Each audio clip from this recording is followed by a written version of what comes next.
আমরা যদি ক্যাম্পাসে থাকি তাহলে আমাদেরকে গণহত্যা করা হবে, একটা স্টুডেন্টকেও বাঁচতে দেওয়া হবে। এখান পর্যন্ত পুলিশ, আবার ওইদিকে আমাদের বঙ্গবন্ধু পকেট গেটের দিকে হচ্ছে ছাত্রলীগ, আমাদেরকে মাঝখানে ফেলা হয়েছে। তো আমরা এরকম একটা পরিস্থিতিতে আছি, আমরা বুঝতে পারতেছি আমাদের সাথে যেগুলো ঘটতেছে।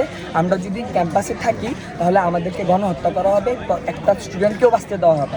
তারা রাত্রে আধারে আমাদেরকে 25শে মার্চে গণহত্যাটা চালানো, আমাদেরকে এইভাবে হত্যা করে ফেলবে। এই জন্য আমি ব্যক্তিগতভাবে বলছি, আমি এই ক্যাম্পাসে নিরাপদ না। আমাদের প্রশাসন, আমাদের ভিসি, আমাদের প্রক্টর আমাদেরকে নিরাপত্তা দিতে পারে নাই, এই জন্য আমরা ক্যাম্পাস ছাড়ছি। কিন্তু কথা দিচ্ছি, আমি বাড়ি ফিরবো না।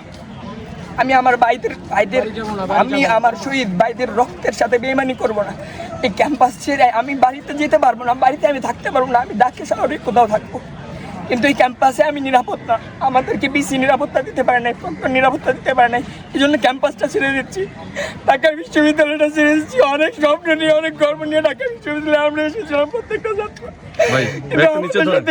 এরকম কলঙ্কিত ইতিহাস আমি কোনোদিন ভাবি নাই। শহীদ হয়েছে সেটা আপনারা সবাই অবগত আছেন। সেজন্য আমরা সাধারণ ছাত্ররা আমরা আজকে ভিসি চত্বরে আমাদের এই যে যারা শহীদ হয়েছেন তাদের জন্য আমরা আমাদের গায়েবানা জানাজার পরে একটা কফিন মিছিল, শান্তিপূর্ণভাবে আমরা কফিন মিছিলের আয়োজন করেছিলাম। আমরা আমাদের শান্তিপূর্ণভাবে গায়েবানা জানাজা আমরা করার পর আমরা যখন কফিন মিছিল নিয়ে ভিসি চত্বর থেকে আমরা যখন পিএসসির দিকে যাই, তখন আমাদের কলাভবন পার হওয়ার পরই এই দিক থেকে পুলিশ আর রোকেয়া হলের সামনে থেকে পুলিশ, দুই দিক থেকে পুলিশ আমাদেরকে অতর্কিত হামলা করে। কোনো ধরনের তাদের সাথে আমাদের কোনো সংঘর্ষ ছিল না, কিছুই ছিল না। শান্তিপূর্ণ একটা অবস্থানের মধ্যে পুলিশ আমাদেরকে দুই দিক থেকে পুলিশ আমাদেরকে হামলা করে। আমাদেরকে হামলা করতে করতে আপনারা দেখছেন যে আমাদের পুরো ক্যাম্পাসে আমাদেরকে হল পাড়ায় গিয়ে আমাদেরকে হামলা করছে পুলিশ। আমাদের অনেক ভাই বোন এতে আহত হয়েছে, অনেকে গুলিবিদ্ধ হয়েছে। আমরা তাদেরকে ধরে নিয়ে বঙ্গবন্ধু হলের পেছন দিয়ে আমরা ইজি হসপিটাল তাদেরকে নিয়ে যেতে চেয়েছিলাম, কিন্তু সেখানে পেছন দিক থেকে কাঁটাবন রাস্তায় ছাত্রলীগ অবস্থান করতেছে। পুরোটাই পরিকল্পনা করা আগে থেকে। এই দিক থেকে পুলিশ হামলা করবে, পেছন থেকে ছাত্রলীগ হামলা করবে, আমাদেরকে এখানে আটকে রেখে তারা আমাদেরকে মেরে ফেলবে। এবং তাদের উদ্দেশ্য হলো এখানে রাতের আধারে তারা আরেকটা শাপলা চত্বর ঘটাতে চায়, এটাই হলো তাদের উদ্দেশ্য।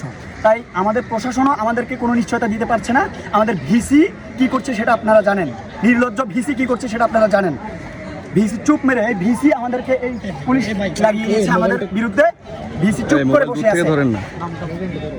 আমরা এখন সবাই শঙ্কার মধ্যে আছি, আমরা বেঁচে থাকবো কিনা। তাই আমাদের প্রত্যেকটা স্টুডেন্ট, সাধারণ স্টুডেন্ট এখন হল ছাড়তে বাধ্য হচ্ছে। আপনারাই দেশের বিবেক, আপনারাই এটা মানুষকে দেখাবেন, পুরো দেশকে দেখাবেন, এটাই আমার বিশ্বাস। ধন্যবাদ সবাই।